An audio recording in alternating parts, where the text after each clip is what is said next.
रिवर्थ of billionaire wife episode 27। बच्चे के लिए लड़ाई, मानवी का डर, उसे सेक्रेटरी प्रोटेक्ट करो। अब तक सोते हुए बेबी के फेस में भी प्यारी सी स्माइल आ जाता है, जिसे देखकर अन्वी के चेहरे में भी स्माइल आ जाती है। इस वक्त अन्वी के चेहरे पे एक अलग सी ही सुकून थी, जो उसे अपने बच्चे के मिलने से हुई थी। अन्वी तुरंत बेबी के फेस अपने सीने से लगा लेती है और बोलती है, आई एम सॉरी मेरा बच्चा, मम्मा ने आने में देर कर दी, इसीलिए आपको इतना सफ़र करना पड़ा। प्लीज़ मम्मा को माफ़ कर देना। अब आपकी मम्मा आ गई है ना, तो अब आपको कुछ नहीं होने देगी। ये आपसे आपकी मम्मा का वादा है। मेरा बच्चा, लव यू सो मच। मैं आपको बता नहीं सकती कि वापस आने के बाद मैं कितना तड़पी हूँ आपसे मिलने के लिए। इस पल के लिए मम्मा कितनी तरसी है, आपको बता नहीं सकती मेरी जान। मैंने आपको बहुत मिस किया है। अन्वी बहुत देर तक बेबी को अपने सीने में लगाए उसके सर पे किस किए जा रही थी और अपने दिल की बात अपने बेबी से बोले जा रही थी। वहीं बेबी भी अपनी माँ का स्पर्श पाकर और अपनी माँ को महसूस करके अपने फेस को उसके चेस्ट में चिपका लेता है और स्माइल किए जा रहा था, और वो अपना छोटा सा चेहरा अपनी माँ के सीने में घुसाने लगता है और अन्वी के कपड़ों को पकड़ लेता है मजबूती से।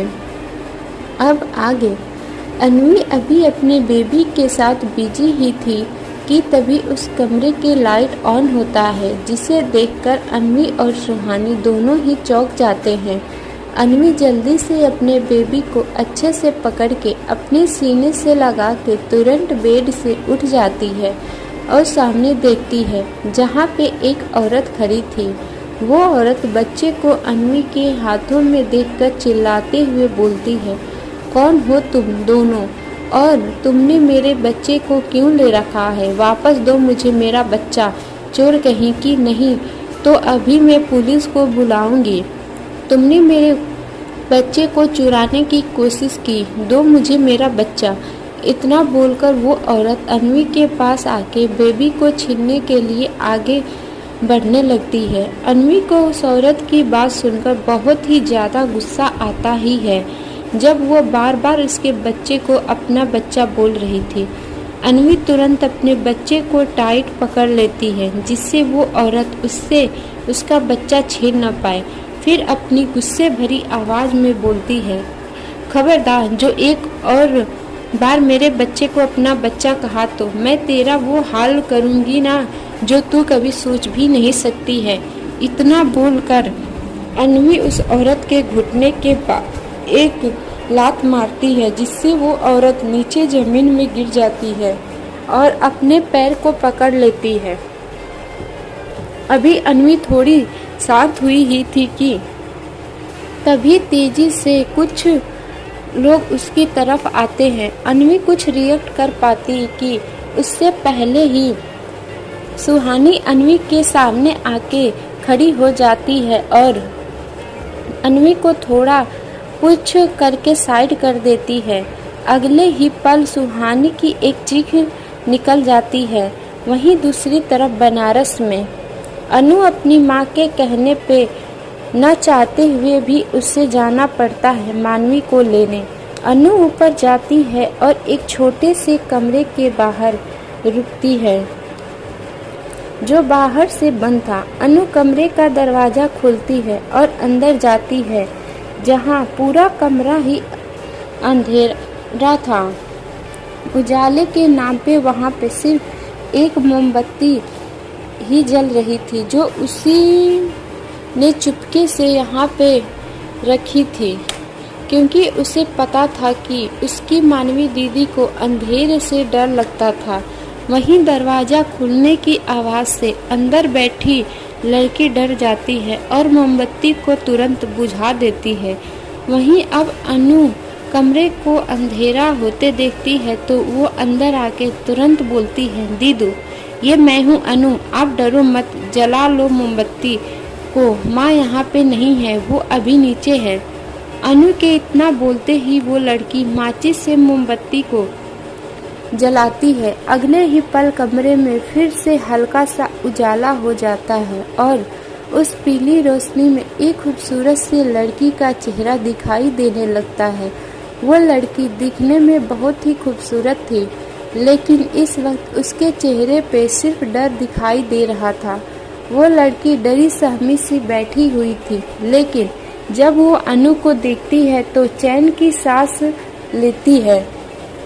मानवी दी, आपको माँ नीचे बुला रही है, वो लोग आ गए हैं।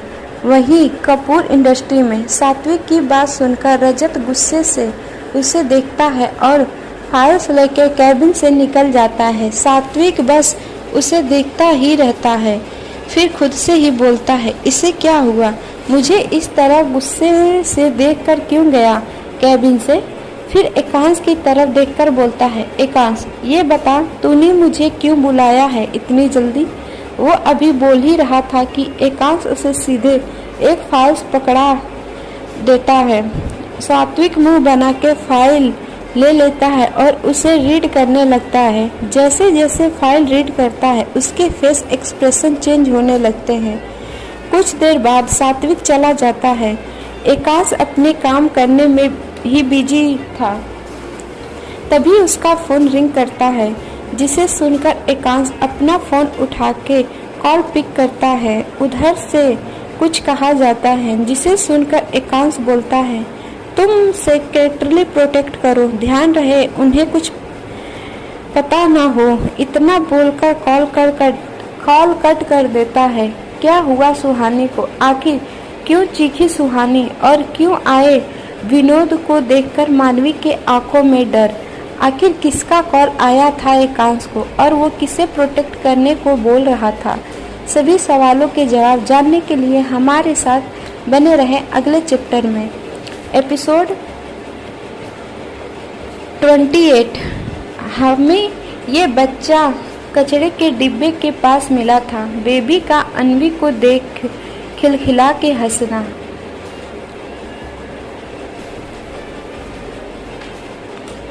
अन्वी को सुहानी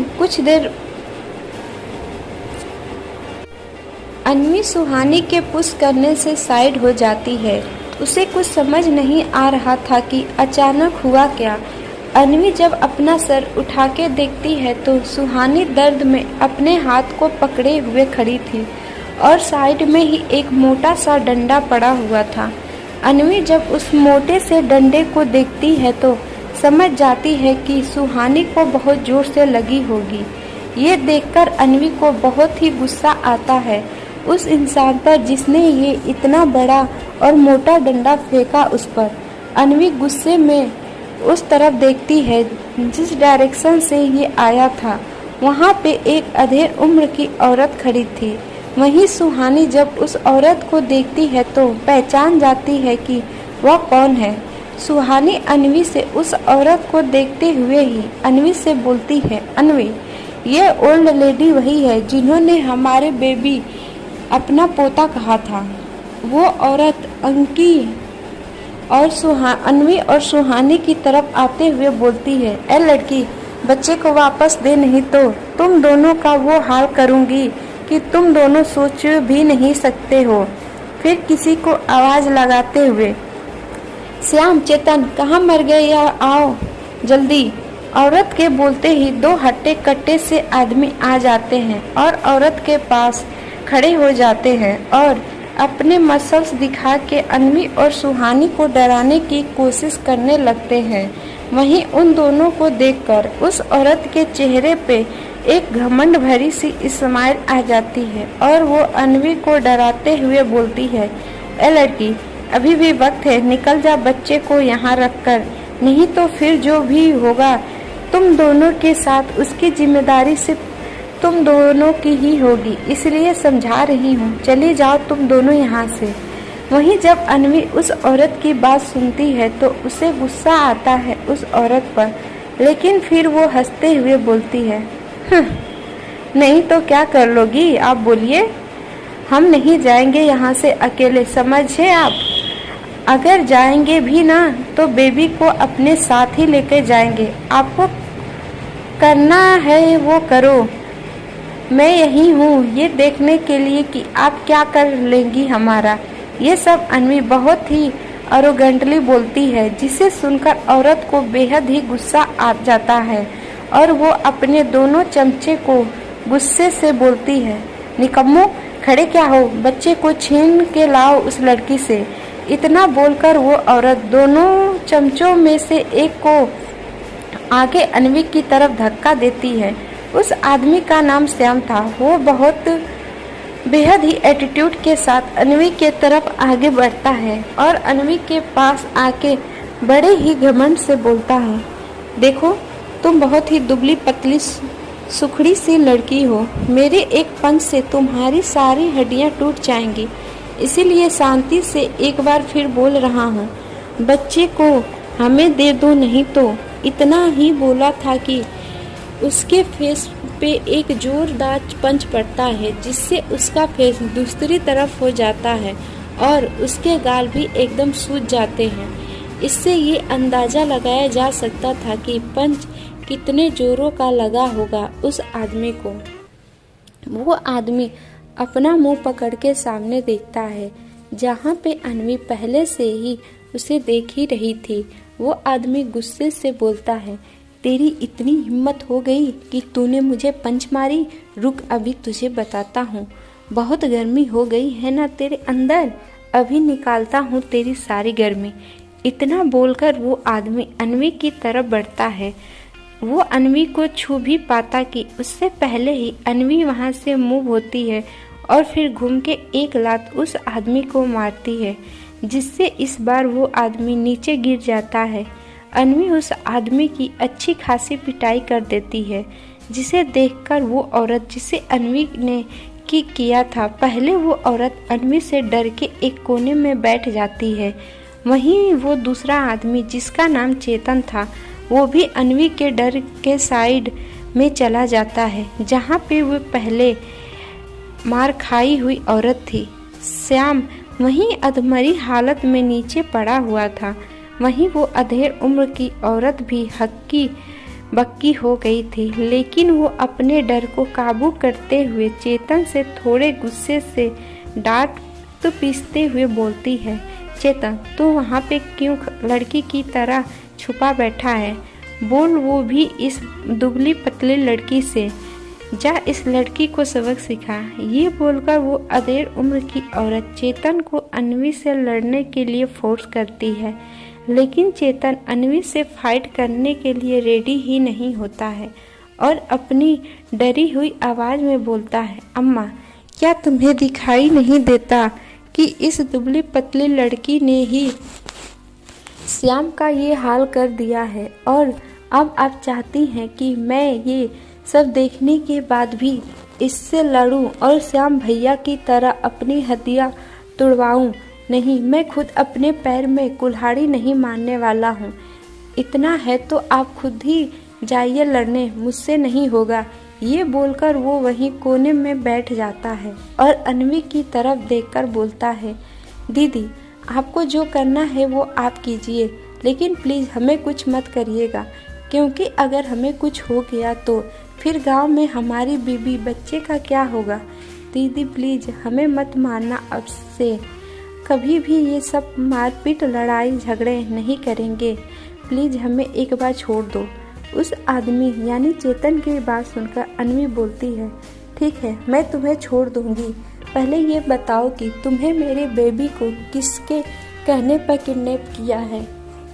अन्वी को अभी यही लग रहा था कि ये लोग अनीसा के ही आदमी हैं, जिन्होंने अनीसा से मिल के उसके बेबी को किडनैप किया है, लेकिन उसे ये पता नहीं है कि अनीसा जिस दिन उससे मिलने आई थी उसी दिन अपनी इंसल्ट जब वो बर्दाश्त नहीं कर पाई तो गुस्से में उसके बेबी को मरने के लिए छोड़ दी थी।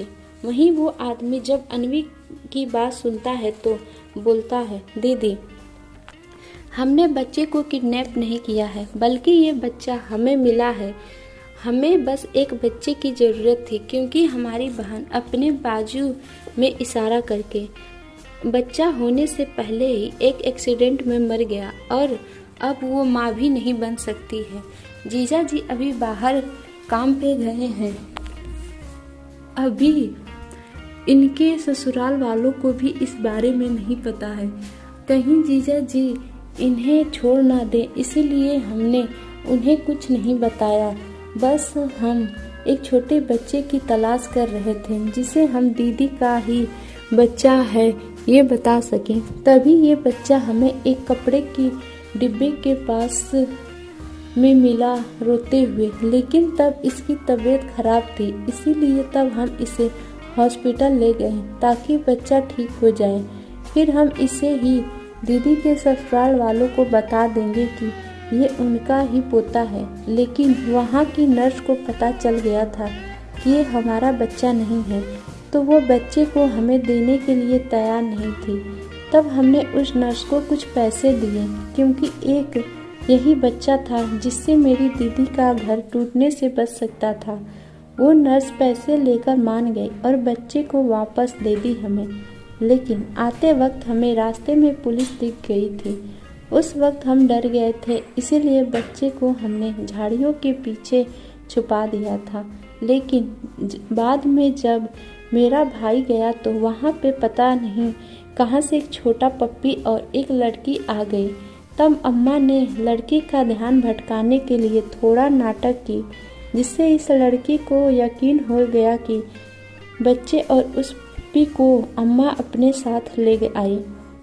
लेकिन जब बच्चे को आपके पास देखा तो हम सब बहुत ही डर गए थे। किसी भी हमले बच्चे को हम खोना नहीं चाहते थे, इसीलिए हमने आपके ऊपर अटैक किया।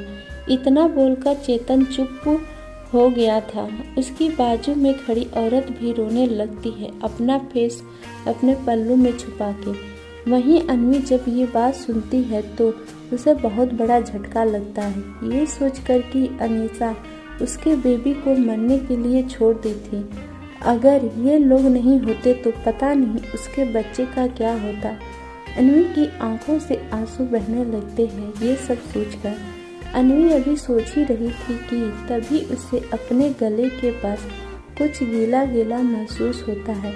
अन्वी जब नीचे अपने गले के पास देखती है तो उसका बेबी उसके गले के पास शक कर रहा था और उसके बालों से खेल रहा था। शोर होने की वजह से बेबी की नींद खुल जाती है। अन्वी अपना सर नीचे कर अपने बेबी को देखती है तो बेबी भी उसे देखने लगता है। अन्वी की आंखें जब अपने बेबी की आंखें हरी आंखों से मिलती हैं तो उसकी आंखों में आंसू आ जाते हैं। तो वहीं बेबी अन्वी को देखकर खिलखिला के हंसने लगता है, जिसे देखकर अन्वी के रोते हुए चेहरे पर भी एक हल्की स्माइल आ जाती है। आज का सफ़र यहीं खत्म होता है। मिलते हैं कल एक नए चैप्टर में। तब तक के लिए जुड़े रहिए हमारे साथ। कहानी पसंद आए तो लाइक करें एंड अपने दोस्तों से भी शेयर करें। और आज का चैप्टर आप सबको कैसा लगा प्लीज़ कमेंट में ज़रूर बताइएगा और चैनल को सब्सक्राइब कर दीजिएगा। और जिन्होंने भी हमारे चैनल को सब्सक्राइब किया उन्हें तहे दिल से शुक्रिया।